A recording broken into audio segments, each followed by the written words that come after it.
Hello everyone, today I'm going to be reacting to another Kurzgesagt videos. This video title is called Who is Responsible for Climate Change? Who needs to fix it? This is a video requested by Andromeda Star again. I've also created some videos. I've also reacted some videos of Kurzgesagt in the past, so check it out in the playlist up there somewhere.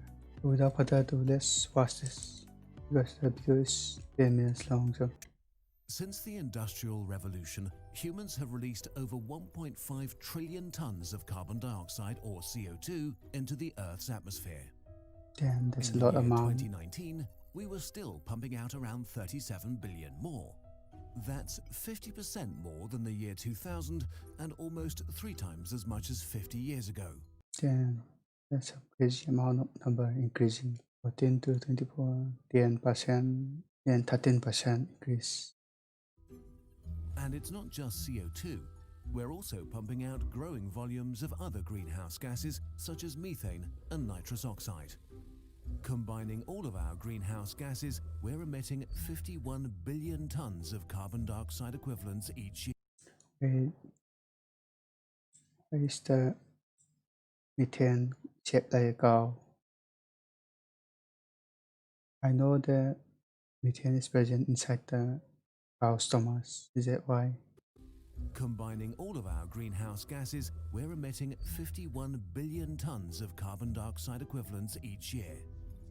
And emissions keep rising. But they need to get down to zero. In recent years, the consequences have become more serious and visible. Almost every year breaks some horrible record. We've had more heat waves, the most glaciers melting, and the lowest amount of ice ever recorded at the North Pole. Like the Australian fire recently and the Amazon too. Of the last 22 years, 20 have been the hottest on record. The only way to limit this rapid climate change is to decrease our collective emissions quickly. But although all countries agree on this goal in principle, they do not agree who is responsible or who should bear the heaviest load. The developed countries point at their own efforts to reduce emissions and the fact that the large developing countries on the rise, especially China, are currently releasing much more CO2. On the other hand, developing countries argue that emissions by the West are lifestyle emissions, while for developing countries, they are survival emissions. Others call rich countries hypocrites that got rich by polluting without restraint and now expect others not to industrialize and stay poor. So, who is responsible for climate change and CO2 emissions? And regardless of the past, who needs to do the most today? In this video, we'll talk exclusively about nation-states. We'll look at the fossil fuel industry in another video. Question 1 of 3. Which countries emit the most carbon dioxide today? Is it China? In 2017, humans emitted about 36 billion tons of CO2. More than 50% came from Asia. North America and Europe followed with 18% and 17%. That's expected because ASEAN is a vast country with a lot of population. While Africa, South America and Oceania together only contributed 8%. China is by far the world's largest emitter with 10 billion tons of CO2 every year, or 27% of global emissions. Damn, I'm right. It's followed by the USA with 15% and the European Union with around 10%. Together, this is more than half of the world's CO2 emissions. So it's clear that without the willingness and action of these 3 industrial blocs, humanity will not be able to become carbon neutral and prevent severe climate change.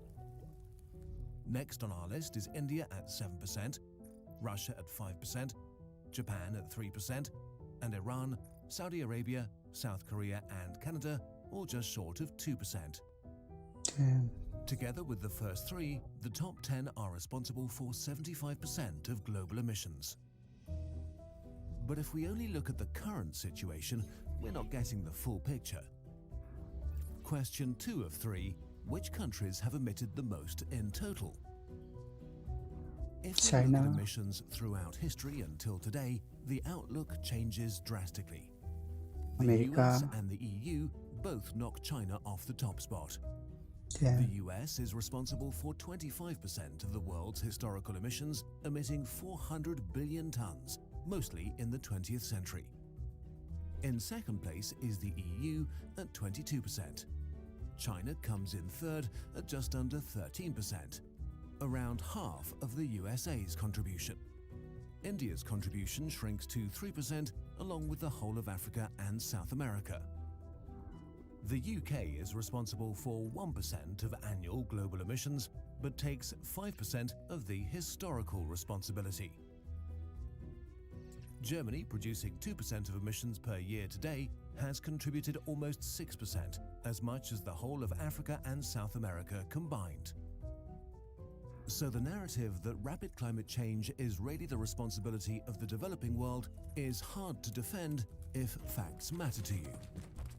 But this is still not the whole story, because focusing on countries mixes two things: population numbers and total emissions.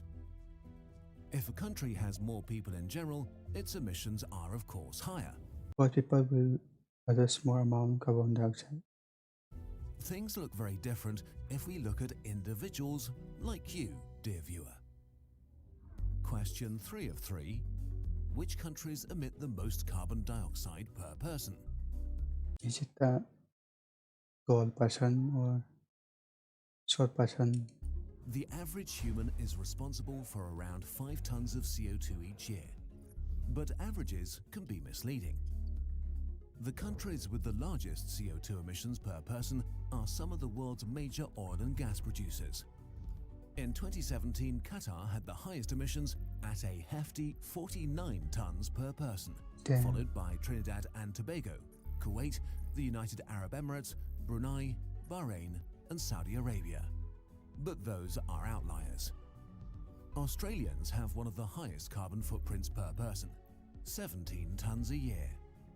That's more than triple the global average and slightly more than the average US, American and Canadian at 16 tons. The Germans do a little better at close to 10 tons, but this is still twice the global average. China may be the world's largest emitter, but it's also the world's most populous country with over 1.4 billion people, 18.5% of the world population. Per person, it's above average at 7 tons. Historically, CO2 emissions have been closely tied to a high standard of living. Wealth is one of the strongest indicators of our carbon footprint because as we move from poor to rich, we gain access to electricity, heating, air conditioning, lighting, modern cooking, cars or planes, smartphones, computers, and interact with people across the world online. The enormous rise of China's CO2 emissions is coupled with the greatest reduction of poverty in history. If we order CO2 emissions by income, we see that the richest half of countries are responsible for 86% of global emissions and the 86% for the rich people. bottom half for only 14%. The average German emits more than 5 times as much as the average Indian. In just 2.3 days, the average American emits as much as the average Nigerian in a year. And not only that, the harsh reality is that it's the countries that contribute least to the problem that stand to lose the most from rapid climate change. The developing world will be hit the hardest. The consequences could be food insecurity, conflicts over resources, harsher and more frequent natural disasters, and large climate refugee movements. Question 4 of 3. So who should take responsibility? Many of today's richest countries are in a convenient position. They have become rich over centuries of fossil fuel burning and industrial production. They have a large historical footprint, and their wealth means they still emit a lot per person. But their country's annual emissions are now dwarfed by other countries because the giant that is China is finally catching up, and other giants like India are on their way. Many Germans, for example, wonder how, if Germany only accounts for 2% of yearly emissions, it can have a meaningful impact on reducing emissions. Yes. The part is significant. Example, wonder how, if Germany only accounts for 2% of yearly emissions, it can have a meaningful impact on reducing emissions. The answer is simple. For one, the richest countries have the resources, highly educated workforces and technology to develop low-cost, low-carbon solutions and spread them around the world. If we don't want poorer countries to become as fossil fuel dependent as we are, we need low-carbon technology to be cheap and available. And we're getting there. The cost of renewables is falling quickly, and a variety of solutions are on the horizon for many different sectors. But it needs to happen much faster. If the rich countries of the West decide to seriously tackle rapid climate change, the rest of the world would follow, because it has no choice. Just like when the European Union enforced energy efficiency standards for technology, the rest of the world adopted them too because they wanted to be able to continue trading with the bloc. Still, this doesn't absolve others of their responsibility. China is the largest CO2 emitter today, and it's China's responsibility to grow in a way that will make it possible to transition to a zero-carbon world in time.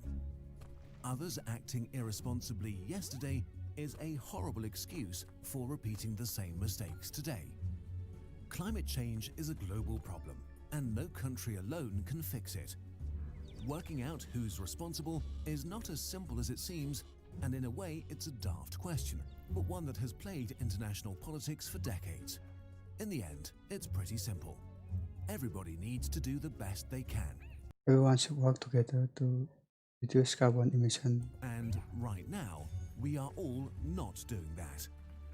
But we can begin today.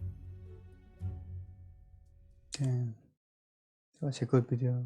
I think the richest country and the most populated countries should work together to control the emission of carbon. The rich are using a lot of energy and emitting carbon from jet. The most populated country has a lot of person emitting carbon, so they try to slow down the population level. And I think we can solve this. Right, I'm gonna end the video there. Make sure to like and subscribe and hit the bell notification so you don't miss any uploads. And I will see you in the next video. Bye bye.